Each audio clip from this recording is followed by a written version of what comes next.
Hey everyone, Dreki here, and this is the Campark V30. It's a real 4K action camera that features image stabilization at 4K, and at under $100, it's pretty competitive in terms of video quality and features. Campark sent me this camera to test and review, and if you are going to buy it, they've given me a 20% off coupon to share. That's in the description. So let's talk about what this camera is good at and not so good at, starting with the build quality. So this camera, like every other action camera I've tested, is made out of plastic, but it's noticeably lighter weight than the other cameras I have to compare to. It's a little bit hollow sounding when you tap on it, but I wouldn't say that the build quality is bad, it's just light. This difference in weight is especially noticeable compared to high-end cams such as the SJ-Cam SJ8 Pro, which is noticeably heavier. A lighter camera means less weight on your head if you're helmet mounting, and also longer runtime if it's mounted on a drone. The camera includes a whole host of accessories to get started, pretty much a typical action camera kit, with several mounts, extra batteries and a charger, and really the only things you'll need on top of this are a chest mount and a helmet mount depending on what you want to do. The best thing about this camera in my opinion is how easy it is to use. The user interface is excellent with both touch and physical buttons. Switch between modes using the front button, press and hold the shutter button to enter the settings menu, up and down or on the sides, and menu button up front returns you back to the main screen. It's very well thought out and makes it easy to change settings whether the camera is inside of a dive case or outside on the open. One little quirk I noticed about the user interface, it has these really silly tones when you press a button. It almost sounds like dialing a phone. Yeah, I'm not sure why they went with this instead of a standard beep, so I just turned it off because I find them kind of irritating. Now let's move on to the video quality. This camera does have several resolutions ranging from 4K at 30 frames per second, 2K 60, 1080p 90, and to be fair, that real 4K is the best resolution the camera films. Video quality during the day ranges from good to excellent depending on the situation. At 4K 30 you've got tons of detail even with the image stabilizer turned on. So this first shot here I forgot to have the EIS turned on, and when I turn it on you can see that there is quite a substantial difference in terms of how the camera processes video. When you're riding straight on like this, EIS makes everything buttery smooth, turning it from a shaky, unwatchable mess to only the occasional bumper jostle. EIS doesn't work so well, however, in fast turns left to right as it tries to hold center very tightly. This helmet mounted shot is a good example of the EIS, and how when I'm going straight it is so smooth, but when I hit the turns it does skip and stutter a little bit. During the day, this camera white balance is fairly neutral, with more emphasis on cool blue tones than bright, warm colors. That's not to say the colors aren't bright. They are highly saturated and there is tons of contrast. This camera produces more of a finished video product compared to other cameras, and there's no flat color mode, so compared to professional cameras, this is more what you see is what you get. You do have options to adjust the exposure and the white balance and those sorts of things, but not really the contrast or the color saturation. But when it comes to 1080p and 2K, it's kind of clear that 4K is the camera's optimized resolution.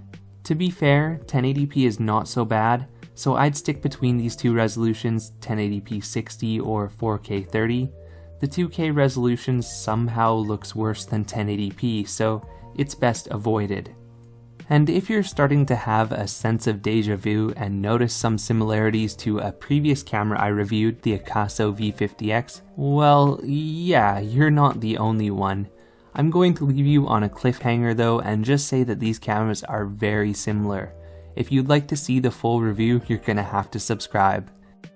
At night or low light, the V30 has pretty good image quality overall, although it can get kind of noisy. So long as you're under brighter city street lights, the camera maintains decent detail and you can more or less tell what's going on. I'd recommend, however, turning off the EIS at night for the best results, as it kind of causes things to get blurry, although that being said it does hold the image pretty straight compared to this bouncing cycling thing I'm doing here. I don't even know, I probably was wobbling the bars back and forth. but yeah, it's pretty shaky in comparison. Action cameras in general, even GoPro or high-end brands, have tiny little sensors inside of them, so they're not that good in low light anyways. I'd consider this camera primarily a daytime shooter, but if you do go indoors or have low light, it's on the better end for budget cameras. Now let's talk about audio quality. Audio quality on this camera is decidedly average. It's a little bit on the quiet side and it doesn't pick up voices as well, especially once you start to get farther away from the camera. It's easy enough to boost that in post, but there are some issues with clarity as well. For example, if you boost the audio too much, you do tend to hear background hissing or humming, and wind noise is especially prominent. So here's a first sample boosted in post-production. And it's pretty windy where we are here, so this will give you a good idea of what the audio sounds like. From my experience, it's a little bit on the quiet side, just like the Akaso V50 X, so chances are I'll have to boost the audio in post-production in order for you to hear it. Especially when it is windy like this, it tends to cut out the audio quite a lot. So I figured that this would be a good location to test it out, and then we can also try it out somewhere else just to see what that's like too. Anyways, this camera is filming at 4K 30 frames per second with the image stabilizer turned on. I accidentally had it off for the first few clips, so those did not turn out. Anyways, we're here at Victoria Park in Christchurch, just about to go for a mountain bike ride over in those trees there. Right now I'm sort of on a mixed use walking / biking path, so I can't exactly ride here, but I came here for the really lovely view. So yeah, not to say that it's bad or anything, but I wish we had the option to adjust the microphone in the camera so that you can get louder audio without having to do the post-production. So for example, here's a sample from that first clip again. This time it's not boosted in post-production, it's just how it is out of the camera. From my experience, it's a little bit on the quiet side, just like the Akaso V50 X, so chances are I'll have to boost the audio in post-production in order for you to... Anyways, this camera is filming at 4K 30 frames per second with the image stabilizer turned on.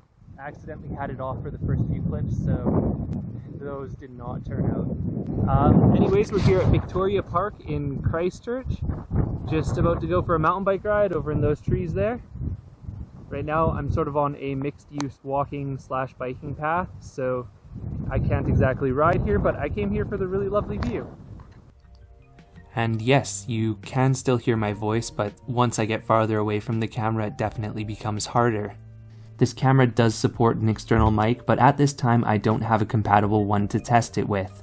Still images look pretty good, they have lots of detail if you zoom right in, and color similar to the 4K video. One thing I forgot to mention earlier, this camera seems pretty good at suppressing lens flare. I didn't see much lens flare compared to other cameras I've tested at the same time, and when I did see it, it's normally just a little bit of haze compared to the big ugly blobs that fill your video like on some other cheap cameras. So to summarize the Campark V30, excellent real 4K with top class image stabilization in the budget category.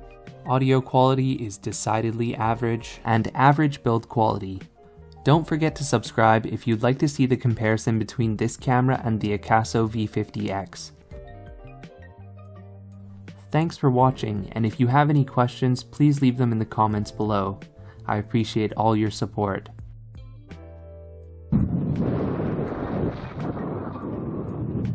The other day in the snow, I was like afraid of death here.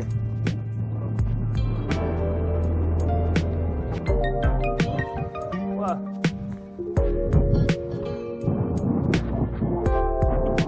I mean, I still am, but nowhere near as bad.